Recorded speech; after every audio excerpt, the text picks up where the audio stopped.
Le langage corporel parle souvent plus fort que les mots, surtout lorsqu'on est sur une scène ou en train de faire une présentation. Mais est-ce que votre langage corporel vous aide à établir une connexion authentique ou est-ce qu'il crée des barrières entre vous et votre auditoire? Le langage corporel a le pouvoir d'amplifier votre présence et votre impact en tant qu'orateur et oratrice. Dans la vidéo d'aujourd'hui, je vais partager avec vous 5 conseils concrets et essentiels pour maîtriser le langage corporel pendant une prise de parole. Ces astuces, que vous pourrez mettre en place immédiatement lors de votre prochaine présentation, vous aideront à gagner en confiance, à captiver votre audience et à laisser une impression durable lors de toutes vos futures présentations. Avant de commencer, dites-moi en commentaire quel aspect du langage corporel vous trouvez le plus difficile à maîtriser. Et surtout, n'oubliez pas de vous abonner pour ne manquer aucun de mes conseils hebdomadaires sur la communication et la prise de parole en public. On dit souvent que c'est notre esprit qui dicte ce qu'on ressent et comment on agit, et il est vrai que l'esprit est incroyablement puissant en ce sens. C'est là où tout se passe. Et c'est pourquoi il est si important de cultiver un état d'esprit sain et positif. Mais que se passe-t-il lorsque vous êtes timide, effrayé, stressé ou pire, que vous redoutez votre prochaine présentation? Ça se voit. Parce que l'esprit se reflète dans la façon dont on se tient et dont on se comporte physiquement. Mais aujourd'hui, j'ai une excellente nouvelle pour vous les amis. Et c'est une nouvelle qui va tout changer. Notre corps peut également influencer notre esprit dans l'autre sens. Stop au contrôle de nos émotions par nos pensées. Oui, vous avez bien entendu. Vous pouvez contrôler comment vous vous sentez avec votre corps. Il est vrai que nos émotions influencent notre posture. Des épaules affaissées à cause de la tristesse ou une démarche assurée et flottante quand on est heureux. Mais l'inverse est tout aussi vrai et puissant. Et je ne suis pas la seule à le dire. Une étude révolutionnaire menée par Amy Cuddy, psychologue et sociologue de l'université de Harvard, a démontré qu'adopter des power poses, ou postures de pouvoir, pendant seulement 2 minutes pouvait renforcer la confiance en soi et réduire le stress. Je vous mets le lien de son TED dans la description ci-dessous. Il vaut vraiment la peine. Au fil de mes années de coaching et de formation, j'ai vu d'innombrables personnes transformer leur état simplement en ajustant leur posture. Tout simplement en changeant leur façon de se tenir, ces personnes commençaient à projeter un calme et une assurance plutôt que de la nervosité qu'elles auraient pu ressentir avant. Et cette projection devenait leur nouvelle identité. Combien de fois j'ai entendu, après de tels exercices, des phrases comme « Waouh, c'était incroyable » ou « Oh, j'adore » Et venant des personnes qui n'aiment pas la prise de parole en public, c'est dire. Cela prouve une chose, que nous ne sommes pas prisonniers de nos pensées. Nous pouvons, comme le dit Amy Cuddy et bien d'autres, fake it until we make it. Autrement dit, faire semblant jusqu'à ce que cela devienne une réalité. En façonnant intentionnellement notre langage corporel, nous déclenchons un effet domino qui transforme nos émotions et notre état d'esprit, nous permettant d'aborder chaque moment avec plus de confiance et plus de maîtrise. Alors, prêt et prête à reprendre le contrôle? Munissez-vous de votre carnet et de nos stylos. C'est parti. Première étape de notre checklist sur le langage corporel. S'approprier la scène avec une posture ouverte. Mais qu'est-ce que ça veut dire exactement une posture ouverte? En termes simples, il s'agit de se tenir droit et droite, avec les épaules détendues et les pieds écartés à la largeur des hanches, fermement ancrés dans le sol. Une posture ouverte transmet confiance et accessibilité. Une étude publiée dans le Journal of Nonverbal Behavior a révélé que le langage corporel ouvert renforce les perceptions de pouvoir et de fiabilité. À l'inverse, une posture fermée, comme les bras croisés ou les épaules voûtées, peut trahir de la fermeture ou de la nervosité et créer une distance entre vous et votre audience. Pour appliquer cela concrètement, tenez-vous droit, avec vos pieds écartés de la largeur de vos hanches et relâchez vos épaules. La power position, où vos pieds sont solidement ancrés et votre posture est droite, créera une aura de confiance et d'autorité autour de vous. Cela vous permet non seulement de vous sentir plus ancré vous-même, mais envoie également à votre audience un message clair. Vous êtes calme, confiant et en maîtrise.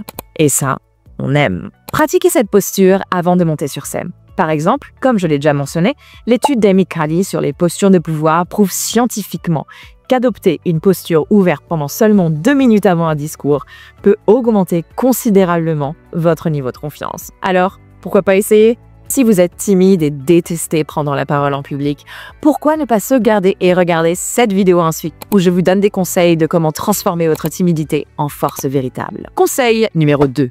Maintenez un contact visuel significatif. Le contact visuel crée de la confiance et une connexion authentique. Comme l'a démontré le Dr Michael Argyll, un pionnier en psychologie sociale, ces recherches montrent que les personnes qui maintiennent un contact visuel sont perçues comme plus crédibles et plus confiantes. Sans contact visuel, vous pourriez paraître hésitante ou désengagée, même si c'est absolument pas le cas. Le contact visuel est l'un des moyens les plus puissants pour établir une connexion avec votre audience. Il montre que vous êtes présent et confiante et réellement investi dans votre message ou votre conversation.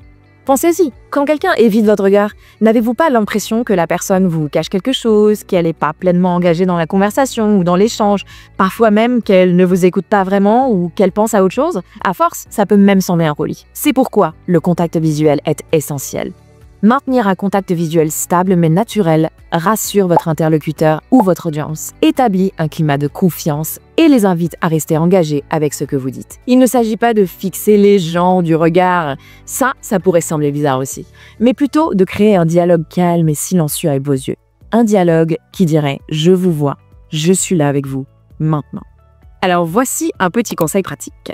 Appliquez la règle du « une idée, un regard ». Maintenez un contact visuel avec une personne pendant 3 à 5 secondes, à peu près le temps d'une phrase, puis passez à une autre personne. Cela donne à chaque individu l'impression que vous vous adressez directement à eux, même s'ils sont en groupe. Évitez de balayer la salle trop rapidement, cela peut sembler impersonnel, ou de fixer uniquement au-dessus des têtes des gens, ce qui peut aussi vous déconnecter de votre audience. Conseil pro ici, si vous avez tendance à baisser les yeux en cherchant vos mots, essayez plutôt de regarder légèrement au-dessus des têtes des gens, quand vous hésitez ou quand vous essayez de trouver une réponse. Ainsi, au lieu de détourner complètement le regard de votre audience peut toujours voir vos yeux et sentir que vous êtes avec eux. Ça crée une sorte de filet de sécurité pour votre auditoire. Ils savent que vous êtes toujours là et que vous allez revenir vers eux dans votre présentation. Essayez de distribuer votre regard de manière uniforme dans la salle pour que tout le monde se sente inclus dans la conversation. Imaginez que vous avez un éventail à plat devant vous. Balayez votre audience avec vos yeux. Gauche, centre, droite, et retour, et retour. Pour les grandes audiences, divisez la salle en sections. Concentrez-vous sur une personne par section pour créer une impression d'intimité, même dans un grand espace. Regardez vos humoristes préférés dans les grandes salles du spectacle. Vous verrez qu'ils font tous l'éventail. Si vous êtes arrivé jusqu'ici dans la vidéo, faites-le moi savoir en écrivant « éventail » dans les commentaires ci-dessous. Passons à notre 3e conseil en langage corporel pour aujourd'hui. Maîtrisez vos gestes. Utilisez vos mains efficacement. On le fait tous. Vous savez, ces gestes distrayants, pipoter quelque chose comme un stylo, sa tasse de café, son bloc-notes, garder les mains dans les poches ou encore se tordre les mains. On est tous coupables de ça dans nos vies. Malheureusement, en matière de langage corporel, ces habitudes peuvent complètement affaiblir l'impact de votre message et donner l'impression que vous manquez de confiance en vous, même si c'est pas le cas. Ces mouvements inconscients détournent l'attention de ce que vous dites à ce que vous faites et envoient des signaux contradictoires à votre auditoire. Par exemple, se tordre les mains peut suggérer de la nervosité ou de l'hésitation, tandis que des gestes agités peuvent donner une impression de manque de concentration ou d'agitation. Les gestes, lorsqu'ils sont bien utilisés, sont de formidables outils pour renforcer votre message et maintenir l'attention de votre auditoire. Selon des études de l'Université de Chicago, les orateurs qui utilisent des gestes avec leurs mains sont 2 fois plus mémorables que ceux qui n'en utilisent pas. Alors pourquoi pas en utiliser? Alors, au lieu de gesticuler de manière désordonnée, remplacez ces mouvements spontanés par des gestes intentionnels et réfléchis qui viennent appuyer votre message. Des gestes ouverts, des mains détendues et des actions délibérées montrent à votre audience que vous êtes en contrôle et pleinement présent et présente. Rappelez-vous, la confiance ne se limite pas à vos mots, elle se reflète aussi dans la manière dont vous vous présentez et votre corps joue un rôle essentiel dans cette impression. Ok. Alors voici des éléments concrets en matière de gestuelle. Lorsque vous êtes au repos, gardez vos mains dans une position neutre, au niveau de la taille. Puis, utilisez des gestes délibérés pour appuyer vos propos. Par exemple, les gestes d'offrande, les paumes vers le haut, pour présenter des faits ou des options. Les gestes démonstratifs, utilisant des formes ou des tailles pour donner vie à vos idées.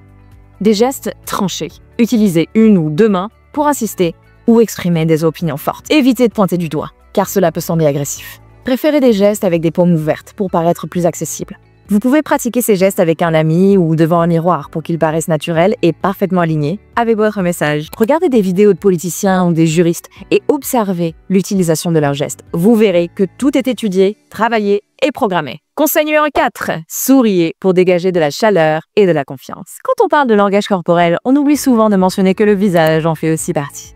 Et oui, c'est une partie de notre corps après tout. Bon, on a déjà parlé du regard, c'était déjà un petit indice. Et bon, sourire est un outil simple mais incroyablement puissant pour vous rendre plus accessible et confiant. Selon une recherche de l'université Penn State, sourire vous rend non seulement plus sympathique, mais modifie aussi le ton de votre voix, la rendant plus chaleureuse et plus engageante. Si vous voulez des conseils supplémentaires pour développer votre impact personnel et professionnel, jetez un œil à cette vidéo où je partage des astuces concrètes pour transformer la manière dont les gens interagissent avec vous, d'une manière puissante et inspirante qui donnera envie à tout le monde d'être autour de vous. Mais revenons-en à notre petit conseil numéro 4 sur l'importance de sourire dans le langage corporel. Parlez avec un sourire naturel. Ça signifie pas sourire de manière exagérée tout au long de votre présentation. Ça serait plutôt étrange. Mais plutôt de sourire au moment clé pour instaurer une bonne atmosphère dans la pièce. Par exemple, souriez quand vous vous présentez, lorsque vous partagez une bonne nouvelle ou encore lorsque vous racontez une anecdote à laquelle tout le monde peut s'identifier. Vous verrez, cela transformera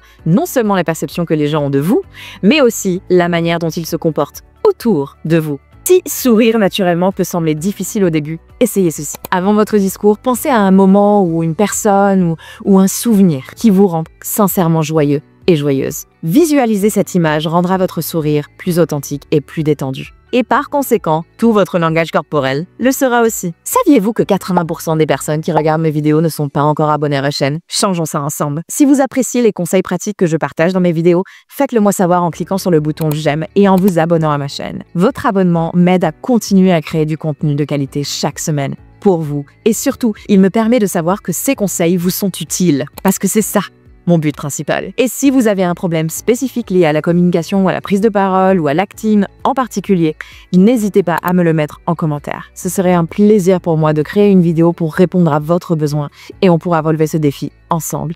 Il n'y a pas de questions stupides. On est tous là pour apprendre et progresser. La probabilité qu'une autre personne ait le même problème est très grande. Alors, soutenons-nous les uns les autres. Dernier conseil pour maîtriser un meilleur langage corporel. Le conseil numéro 5, maîtrisez vos déplacements. Nous avons parlé des gestes, mais les déplacements intentionnels et les changements de position dans l'espace peuvent également renforcer votre message et maintenir l'attention de votre audience. Attention cependant, parce que trop de mouvements tue le mouvement. Et peuvent avoir l'effet inverse. Marcher de manière aléatoire ou se balancer peut trahir de la nervosité et distraire votre public. Et ça, on veut pas. Pour maîtriser vos mouvements, commencez par vous déplacer intentionnellement vers différentes zones de la scène ou de la pièce ou de l'espace de votre présentation. Par exemple, avancez vers votre auditoire lorsque vous partagez une histoire personnelle pour créer une ambiance plus intime. Ensuite, revenez dans la zone de pouvoir, le centre de la scène, pour délivrer vos points clés. Une autre astuce? Placez votre discours dans l'espace. Je m'explique. Quand vous présentez, vous pourriez présenter la première partie sur la gauche, ensuite la deuxième sur la droite, puis conclure au centre, par exemple. Ce type de structure spatiale aide votre audience à suivre votre discours tout en apportant une dynamique visuelle et mémorable à votre présentation. Et voilà! Vous avez maintenant les 5 conseils essentiels en langage corporel pour vous mettre sur la voie de devenir les orateurs et oratrices incroyables que vous êtes. Si cette vidéo vous a plu et a été utile, avant de partir, n'oubliez pas de cliquer sur j'aime et de vous abonner pour d'autres astuces concrètes sur la prise de parole en public et la communication. Partagez cette vidéo avec toute personne de votre entourage qui pourrait avoir besoin d'un petit coup de pouce pour améliorer son langage corporel et son état d'esprit vis-à-vis de la prise de parole en public. Ou en général. Si vous souhaitez poursuivre votre apprentissage en matière de prise de parole en public, cliquez sur la vidéo qui s'affiche à l'écran. Je vous y partage les 5 meilleures façons de débuter un discours pour avoir un impact maximal en tant qu'orateur et oratrice. Merci encore d'avoir regardé cette vidéo. On se retrouve dans la prochaine vidéo les amis. Mais d'ici là, suivez votre passion et exprimez-vous. Ciao ciao!